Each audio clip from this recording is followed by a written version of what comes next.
Qui aime l'aventure ici? Qui aime l'aventure? Qui aime partir en voyage? Fermez les yeux tous, fermez les yeux, fermez les yeux, fermez les yeux, dormez, dormez. Joseph, Joseph, lève-toi, prends le fils, sa maman et pars. Et là, ouvrez les yeux. Qui a parlé à Joseph? C'est Dieu. Qui a parlé à Joseph? C'est Dieu. Qui dit c'est Dieu? Qui n'est pas d'accord? C'est qui alors? C'est un ange.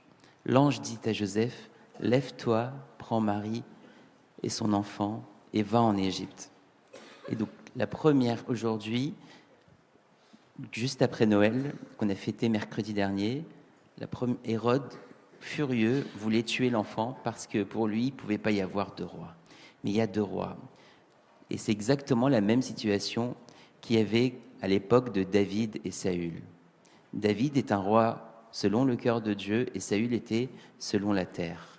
Hérode, c'est un roi selon la terre et Jésus, c'est notre roi céleste. Et comme il en voulait à la vie de l'enfant, il voulait le tuer, pour le protéger, un ange va apparaître à Joseph, il va lui dire « Prends Marie et son enfant et va en Égypte ». Et là, Joseph, qu'est-ce qu'il fait? Est-ce qu'il dit « Non, je suis fatigué » Est-ce qu'il dit « Je suis fatigué » Est-ce qu'il dit « J'ai pas le temps » Est-ce qu'il dit « J'ai la flemme » Non, il obéit. Et la première chose à retenir dans cette histoire, c'est que Dieu parle toujours au bon moment. Au moment où il y a un danger dans ta vie, Dieu, il intervient. À travers un ange, à travers tes parents, à travers tes amis qui t'aiment et qui n'ont pas d'intérêt, à travers Abouna, à travers ton professeur de catéchisme, à travers tous ceux qui t'aiment et qui n'ont pas d'intérêt. Donc Dieu te parle au bon moment.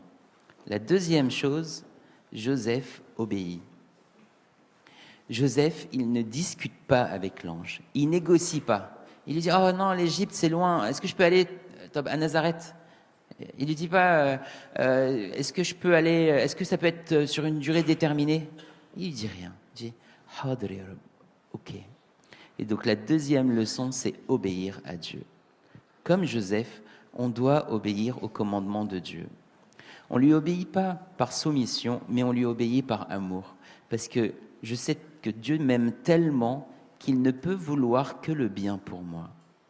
Donc, 1, Dieu parle au bon moment. 2, obéir à Dieu, c'est lui faire confiance. On répète. 1, Dieu parle au bon moment. On répète. 1, 2, obéir à Dieu, c'est lui faire confiance. 2, et donc Joseph, il a fait confiance à Dieu. Et il prend Marie, et il prend l'enfant, et il va où? Il va où? En Égypte. Et l'Égypte va devenir une terre de protection pour la Sainte Famille. C'est une fierté pour nous d'ailleurs. Et vous savez, à chaque fois, il ne va pas à un endroit en Égypte et il va y rester. Non, il va parcourir l'Égypte du nord au sud, d'est en ouest, pour comme s'il voulait la bénir. Et vous connaissez le voyage de la Sainte Famille en Égypte. Et ce qui est impressionnant, c'est que pendant les 3 ans et demi que la Sainte Famille va passer en Égypte, il va se passer énormément de miracles. Et à chaque endroit où le Christ va passer en Égypte, il va y avoir une église aujourd'hui. Dans tous les endroits. Quelqu'un a un exemple d'endroit? Le plus connu? Deir el-Maharra, le monastère de la Vierge el-Muharra, que le Christ a consacré de sa main. Il y a d'autres histoires de miracles comme ça, où par exemple, il y avait des soldats derrière la Sainte Famille qui voulaient les poursuivre, et à un moment, ils se retrouvent dans un champ de pastèques. Et la pastèque, elle était toute petite comme ça quand ils sont arrivés.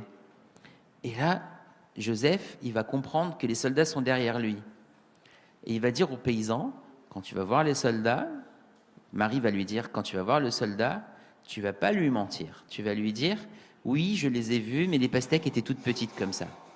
Le lendemain, le paysan, il se réveille, et les soldats, ils vont venir le voir. Il fait, est-ce que tu n'as pas vu un âne avec un homme, une femme et un bébé? Si, on l'a vu, les pastèques étaient petites comme ça. Et quand il se lève le matin, les pastèques, elles sont grosses comme ça. Et donc les soldats, ils vont dire, ça veut dire que c'était il y a très, très, très, très longtemps. Et du coup, ils ne vont pas les poursuivre. Et ce qu'il faut retenir aussi, c'est que pendant le voyage de la Sainte Famille en Égypte, à chaque endroit où le Christ passait, où il y avait des idoles, qu'est-ce qui se passait aux idoles? Elles se cassaient et elles tombaient. Parce qu'il ne peut pas y avoir la lumière et l'obscurité au même endroit. Il ne peut pas y avoir Dieu et Satan au même endroit. Tu ne peux pas être habité par l'Esprit Saint et être poussé vers le mauvais en même temps. C'était quoi la première leçon? Dieu parle au bon moment. Deuxième leçon, et obéir à Dieu, c'est lui faire confiance. La troisième chose, marcher avec Dieu, c'est être protégé. Pendant tout le voyage de la Sainte Famille, elle était protégée. Et donc, marcher avec Dieu, c'est être protégé. Marcher avec Dieu, c'est être... La première leçon, c'est quoi? Ensemble. Deuxième leçon. La troisième leçon.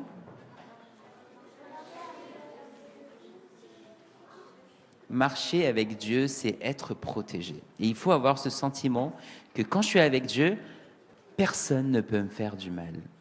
Marcher avec Dieu, c'est être protégé. On répète une dernière fois. 1.